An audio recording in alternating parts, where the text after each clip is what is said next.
Assalamualaikum warahmatullahi wabarakatuh.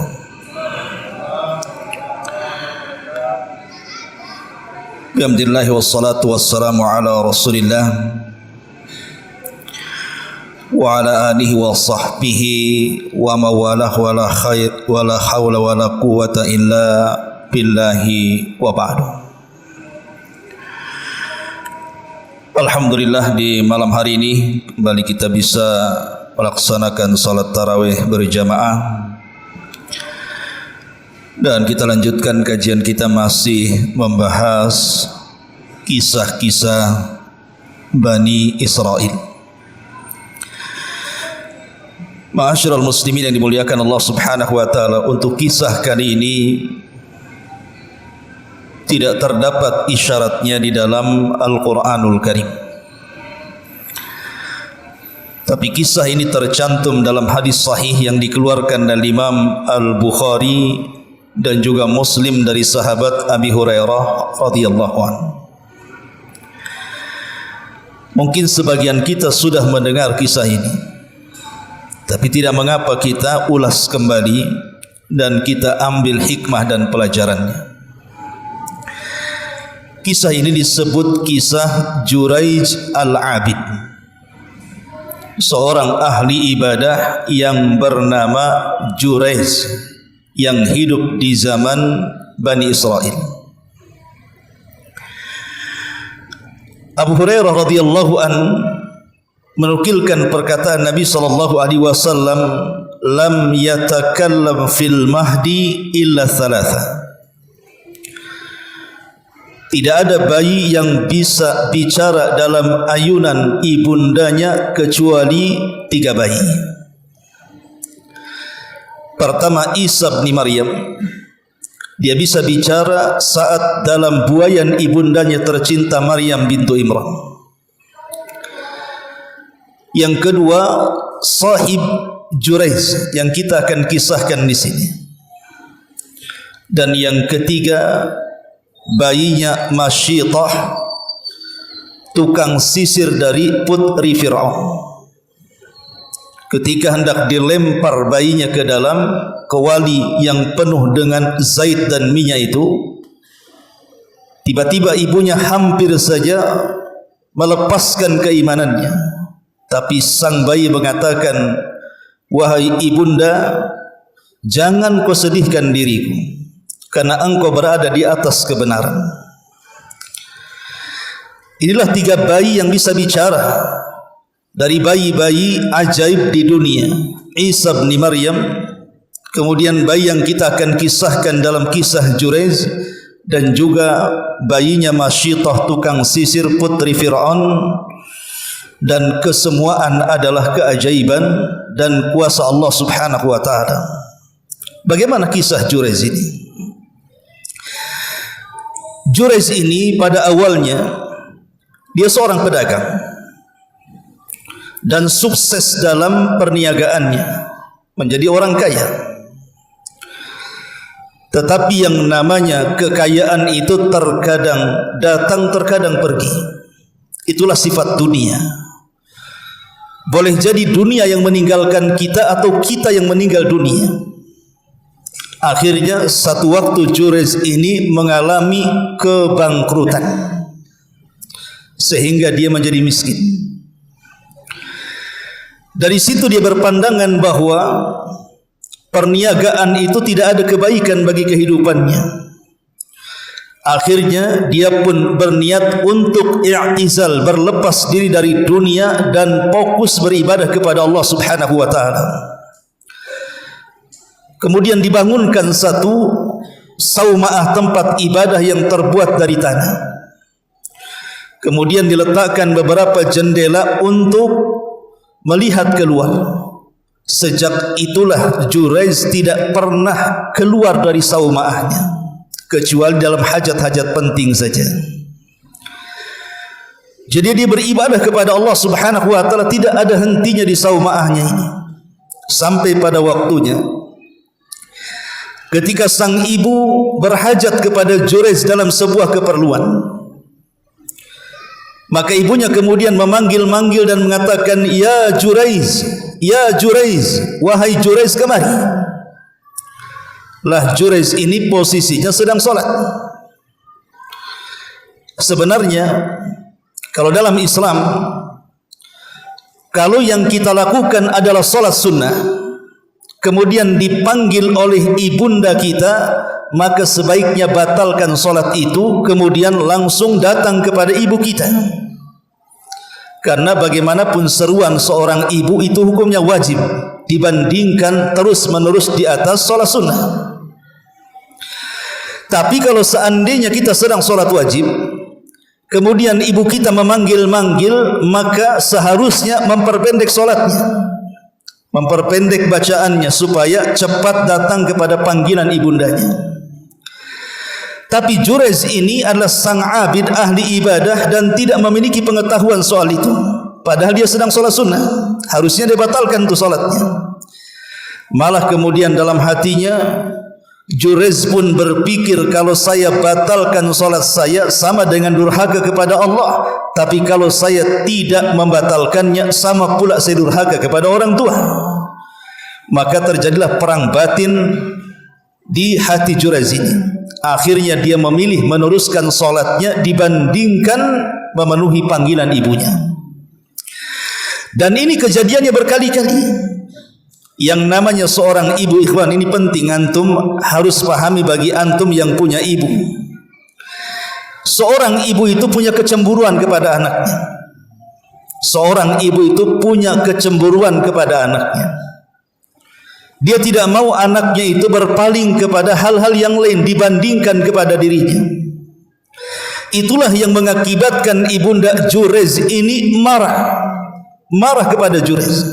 Tapi semarah-marahnya seorang ibu kepada anak, walaupun dia berdoa keburukan kepada anak, tidak lain dan bukan karena luapan emosi dan kasih sayang. Makanya karena sudah berkali-kali ibundanya memanggil Juraiz asik sholat sunnah terus, maka ibundanya berdoa, "Allahumma la tumithu hatta yanzura ila wujuhil mumisati." Ya Allah, jangan kau wafatkan putraku Juraiz ini sampai dia melihat wajah-wajah wanita-wanita pelacur. Subhanallah. Nasib baik ibunya tidak mengatakan apa? Ya Allah, jangan kau matikan Juraiz ini sampai dia berzina dengan seorang pelacur. Tidak, ibunya tidak mengatakan begitu. Karena bagaimanapun kesalnya seorang anak, tidak mungkin seorang ibu menjerumuskan kepada perkara dosa besar. Cuma saking kesalnya saja dia mengatakan, "Ya Allah, jangan kau wafatkan si Juraiz sampai wajah dia melihat wanita-wanita pelacur." Hanya melihat wanita-wanita pelacur. Saking kesalnya. Karena begini, ikhwatu fiddin, muliakan Allah Subhanahu wa taala, doa seorang ibu ini bisa saja mustajab. Sampai ada seorang syekh bercerita. Jadi ada anak remaja saking nakalnya. Jadi orang tuanya ini marah. Akhirnya mendoakan kepada anaknya dan mengatakan, "Semoga ada peluru yang bersarang di kepalamu," katanya. Saking marahnya ini seorang ibu kepada anak remajanya ini, terucap kalimat seperti itu. "Mudah-mudahan ada peluru yang bersarang di kepalamu," katanya. Rupanya berjalan waktu, anak ini tumbuh menjadi besar dan dewasa. Dan ini kejadiannya di Arab Saudi sana. Ketika sudah dewasa, sudah memang harus mencari pekerjaan, akhirnya dia masuk dalam dunia ketentaraan. Mungkin kalau di Indonesia ini mungkin daftar jadi anggota Polri atau TNI begitu. Jadi saat latihan, kawannya ini bermain-main dengan pistol, disangkanya serongsongnya kosong. Kemudian diletakkan di kepalanya. Subhanallah, ketika pelatuknya ditarik, rupanya masih tersisa satu peluru di serongsongnya itu. Masuklah peluru ini ke dalam kepalanya, seketika kemudian dia meninggal dunia. Otomatis orang tuanya sedih. Tapi ibunya teringat 20 atau puluhan tahun yang silam, ketika anak ini remaja, dia pernah mengatakan saat anaknya nakal, semoga ada peluru yang bersarang di kepalanya. Subhanallah, terkadang doa orang tua itu terkabulkan setelah terlupakan doanya. Sudah bertahun-tahun, rupanya baru dikabulkan oleh Allah Subhanahu wa taala. Ini pula yang terjadi kepada Jurayz. Jadi ketika ibunya mengatakan Allahumma la tumithu hatta yanzura ila wujuhil mumisat, ya Allah jangan kau wafatkan putraku sampai dia melihat wajah-wajah wanita-wanita pelacur. Subhanallah. Di zaman itu yang namanya orang baik tidak semua orang senang. Sama di zaman sekarang ada orang yang berbuat baik, tidak semua orang senang dengan kita, apalagi orang berbuat jahat. Karena memang ridha manusia itu sesuatu yang tidak mungkin diraih. Tidak mungkin orang itu mengumpulkan semua manusia suruh cinta kepada kita. Pasti ada yang suka, ada yang tidak. Lah ada orang-orang yang hasad dan dengki kepada Jurayz ini. Akhirnya ingin menghancurkan reputasinya, ingin menghancurkan kehormatannya, kemudian menyewa wanita pelacur agar menggoda sang Jurayz ini. Tapi Jurayz ini juga bukan semata-mata manusia biasa, dia wali daripada wali-wali Allah Subhanahu wa taala. Dia bisa mempertahankan keimanannya. Setiap wanita ini menggoda si Jurayz tidak mempan.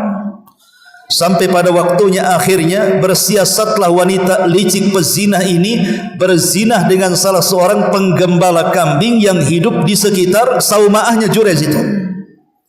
Berjalannya waktu, hari, minggu, bulan, hamilah wanita ini, kemudian melahirkan seorang anak. Lah ketika kemudian wanita ini melahirkan seorang anak, mulai dia memfitnah Jurayz. Dia bersumpah dengan sumpah palsu di hadapan manusia bahwa bayi yang dilahirkannya adalah bayi sang Jurayz. Ya Jurayz pun geram akhirnya. Kemudian dia bertanya kepada wanita itu, apa betul bayi yang kau lahirkan adalah bayiku? Kata wanita ini, iya ini bayimu. Kata Jurayz, aku tidak pernah berhubungan dengan kamu. Tapi tetap wanita licik ini bersumpah bahwa itu bayinya, sehingga memancing orang-orang di sekitarnya marah kepada Jurayz karena tidak mau bertanggung jawab. Disitulah kemudian jatuh kehormatan sang wali Allah ini. Oh, rupanya dia seorang pezina. Rupanya dia menghamili anak orang. Rupanya dia punya anak hasil zinahnya. Maka masyarakat marah, kemudian menghancurkan tempat ibadah si Jurayz itu. Kemudian setelah dihancurkan tempat ibadah Jurayz ini, Jurayz dilaporkan kepada hakim yang ada di daerah itu. Kemudian ditangkap. Kemudian diinterogasi, apakah engkau memang betul menggauli wanita itu, menghamilinya, dan itu adalah putramu? Tetap Jurayz tidak mengakui karena memang tidak bersalah. Dia tidak melakukannya. Sampai akhirnya sang hakim pun memvonis Jurayz dan akan dihukum mati. Karena hukuman di zaman itu seperti itu. Kalau di zaman sekarang biasa aja nggak dihukum ya, malah sengaja dihamili anak orang pula. Akhirnya kemudian sang Jurayz pun pulang. Di tengah perjalanan dia melewati, mungkin bahasa kita ini lokalisasi, tempat wanita-wanita remang-remang, tempat wanita gelap-gelap gitu ya, wanita pelacur. Kemudian dia berhenti di depan lokalisasi itu. Kemudian berteriak Jurayz ini kepada wanita yang mengklaim dia dihamili oleh dirinya.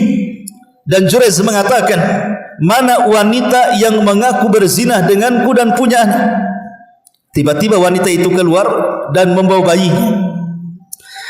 Lah dari sini Jurayz kemudian mengumpulkan manusia bahwa dia tidak bersalah, dan dia minta izin kepada manusia di zaman itu untuk mengambil wudhu dan solat 2 rakaat. Di sini juga sebuah pelajaran bahwa solat itu adalah perkara penting dalam kehidupan kita. Kalau kita ada masalah berat, segera solat. Itu yang diajarkan Nabi SAW. Kata Hudzaifah ibnul Yaman radhiyallahu an, kana Nabi SAW idza hazabahu amrun fazi'a ila salat. Rasul itu kalau ada masalah yang genting, tidak bisa keluar dari masalah itu, maka Rasul langsung salat. Kenapa? Karena tahu bahwa masalah itu datang dari Allah dan Allah yang akan menyelesaikannya. Maka salat itu menghubungkan tali kita dengan Allah Subhanahu wa taala. Ketika Jurayj selesai salat, kemudian Jurayj pun memanggil bayi itu untuk diletakkan di hadapannya. Kemudian dicubit dan mengatakan, "Man abuka ya gulam?" Siapa bapakmu sebenarnya? Di sinilah keajaibannya, tiba-tiba bayi ini bicara, kemudian mengatakan, "Abi ra'al ghanam." Bapakku adalah penggembala kambing. Coba kalau kita bisa mencubit setiap bayi bisa bicara dan mengatakan siapa bapakmu, apa enggak heboh satu dunia itu. Ya. Ma'asyiral muslimin yang dimuliakan Allah Subhanahu wa taala. Tapi kan bayi yang bisa bicara, kata Abu Hurairah, cuma 3 saja, walaupun ada yang lainnya. Kalau hari ini ada bayi bisa bicara, yakinkan di belakang punggungnya ada baterainya. Ma'asyiral muslimin yang dimuliakan Allah Subhanahu wa taala. Ketika kemudian bayi itu berbicara dan mengatakan ayahku penggembala kambing, barulah kemudian manusia sadar yang tadinya sudah merobohkan tempat ibadah Jurayj, mereka minta maaf. Kemudian mereka berjanji untuk membuat tempat ibadah yang terbuat dari emas, supaya Jurayj lebih senang lagi untuk beribadah kepada Allah. Tapi Jurayj menolaknya, tidak mau. Dia hanya ingin bangunkan kembali tempat ibadahnya sedia kala. Saya tidak mau lebih daripada itu. Karena memang tujuan dia menciptakan atau membangun tempat ibadah itu ingin menjauh dari dunia. Kalau tempat ibadahnya terbuat dari emas, bukan menjauh dari dunia namanya, mendekat kepada dunia. Makanya dia tidak mau bangunkan sedia kala. Maka manusia pun kemudian berbondong-bondong membangunkan tempat ibadah yang mereka sudah hancurkan. Dari sini Jurayj mengatakan, inilah doa ibuku, katanya. Inilah doa ibuku yang Allah Subhanahu wa taala kabulkan.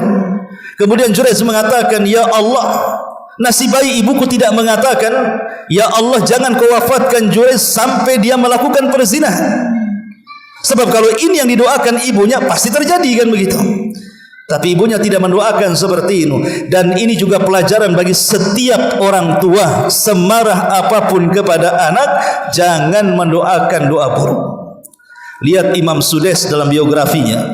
Imam Sudais ma'ruf, hampir semua imam-imam ingin meniru suaranya. Imam Sudais dalam biografinya ketika waktu remaja nakal juga sama dengan kita, namanya anak remaja, nakal juga, terkadang membuat jengkel ibundanya. Tapi ibunda Imam Sudais ini selalu mengatakan, ya Sudais, daripada engkau nakal sebaiknya idhab ilal haram, pergi kau ke haram. Semoga Allah jadikan imam di situ. Selalu ibunya kalau marah kepada Sudais ini selalu ngomong begitu, sebaiknya kau pergi ke haram sana. Semoga Allah jadikan kau imam di sana. Subhanallah, berjalannya waktu, siapa yang tidak kenal Imam Sudais? Apalagi di bulan Ramadan, suaranya ditunggu-tunggu, kunutnya ditunggu-tunggu. Itu berkat daripada doa ibunya. Padahal ibunya berdoa sedang marah tuh. Macam mana ibunya berdoa sedang ikhlas? Sedang marah saja mustajab. Maka antum begitu, kalau marah sama anak, pergi ke daerah ilmi sana. Semoga jadi imam, gantikan Abu Humairah di sana umpamanya. Ya. Supaya Allah Subhanahu wa taala memberikan terbaik kepada anak kita. Ma'asyiral muslimin yang dimuliakan Allah Subhanahu wa taala. Setelah kemudian tempat ibadah itu dibangun, kemudian Jurayj kembali menjadi ahli ibadah, maka nama Jurayj tersebar kemana-mana. Maka dikenallah dalam sejarah sebagai Jurayj al-Abid, Jurayj ahli ibadah. Pelajarannya di sini apa? Pelajarannya di sini bahwa birrul walidain itu lebih diutamakan dibandingkan sholat sunnah. Walaupun hanya panggilan ibundanya, walaupun panggilan itu kita sudah tahu, alah paling orang tua nyuruh ini itu perkara remeh. Jangan diremehkan, walaupun perintahnya tidak berat. Contoh umpamanya dalam kisah seorang alim, seorang ulama muhadditsin namanya Shuraih. Ada seorang ahli hadis, ya, namanya Shuraih, rahimahullahu taala. Jadi Shuraih ini ketika dia sedang mengajar hadis, murid-muridnya datang dari mana-mana. Tiba-tiba dia sedang mengajarkan hadis surah ataupun Haywah ibn Shuraih Haywah ibn Shuraih. Haywah ini tiba-tiba dari sayup-sayup mendengar ibunya sedang memanggil dia. Ya Haywah, ya Haywah, katanya. Langsung Haywah pun menutup kitab hadisnya dan mengatakan kepada murid-muridnya, terserah kalian, apakah kalian mau menunggu setelah aku datang kepada panggilan ibuku atau kita liburkan kajian? Tapi muridnya mengatakan, tidak, kami tunggu hai imam.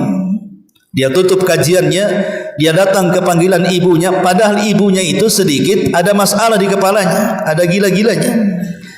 Tapi tetap Haywah ini mendatangi panggilan ibunya, rupanya hanya disuruh apa? Memberi makan ayam. Jadi disuruh memberikan makan ayam, padahal dia sedang mengajar hadis. Dia sedang berceramah, tahu-tahu disuruh ngasih makan ayam. Tapi bagi Haywah ibn Shuraih rahimahullahu ta'ala, panggilan ibu itu wajib hukumnya, sementara mengajar itu bisa saja fardu kifayah atau mungkin sunnah. Makanya kenapa kemudian dalam Al-Quran sendiri disyaratkan, Allah mengatakan fala taqul lahuma uffin wala tanharhuma, jangan kau katakan kalimat uff. Bayangkan, Ibnu Katsir menukilkan perkataan Abdullah ibn Abbas radhiyallahu anhuma, kalau ada kalimat yang lebih pendek daripada uff, tentu pasti dilarang dalam Al-Quran. Tapi itulah kalimat yang paling pendek, alif dan fa, uff, atau bahasa kita gitu kan. Pemain orang tuanya, fulan kesini, nah, itu saja sudah masuk tuh uff tuh. Apalagi kemudian sambil gedumal gitu ya, aduh ini itu, nah, itu sudah masuk pada uququl walidain.